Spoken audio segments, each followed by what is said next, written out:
Avokati i Sali Berishës, Genz Gjokutaj, ka kritikuar shefin e vet se nuk e ka pastruar Partinë Demokratike nga njerëzit e Sorosit. Sipas tij, ata bashkëpunojnë fshehurazi me Ramën. George Soros and Sons and Co janë një sekt politiko-financiar keqbërës kudo ku kanë shkelur nëpër botë dhe posaçërisht në Shqipëri. Të afërt dhe bashkëpunëtor me shqipfolësit e qeverisë dhe rilindjes në bashkëpunim dhe bashkëfinancim ata shpopulluan Shqipërinë, po ligjërojnë prindin 1 dhe prindin 2 nëpërmjet homomartesave, po luftojnë kundër identitetit ton kombëtar dhe krimi më makabër që projektuan dhe po e zbatojnë është burgosja, atrofizimi deri në asgjësimi e opozitës.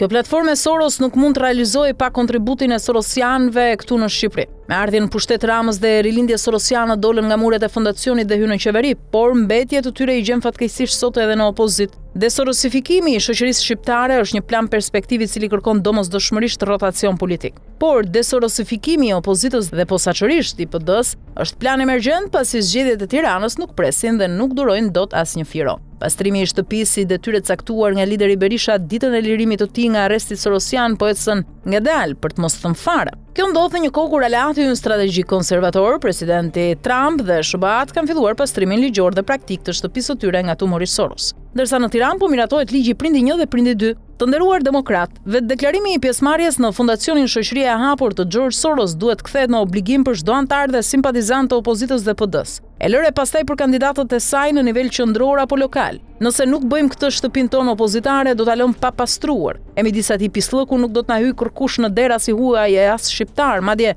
do të dalim edhe vetë jashtë duke braktisur shtëpinë duke e lënë edhe pisë edhe me turp. Lufta me seanca dhe pazare me hasmi nuk ekziston logjikisht dhe ndershmërisht. Ajo ka një shkak madhor kur fillon dhe duhet me dojemos të shkohet deri në fund dhe me fitore. Për Shqipërinë dhe brezat e mbetur mes 4 rrugëve nga kompania sorosiane në pushtet. Ti thuash sorosian George Sorosit nuk bën asnjë gabim, por ti thrasësh sorosian shqipfolësve tanë në pushtet dhe të bashkëpunosh hapur apo fshehurazi me ta është tradhti kombëtare që duhet ndëshkuar çdo minutë madje edhe në ëndra duke fjetur gjomë.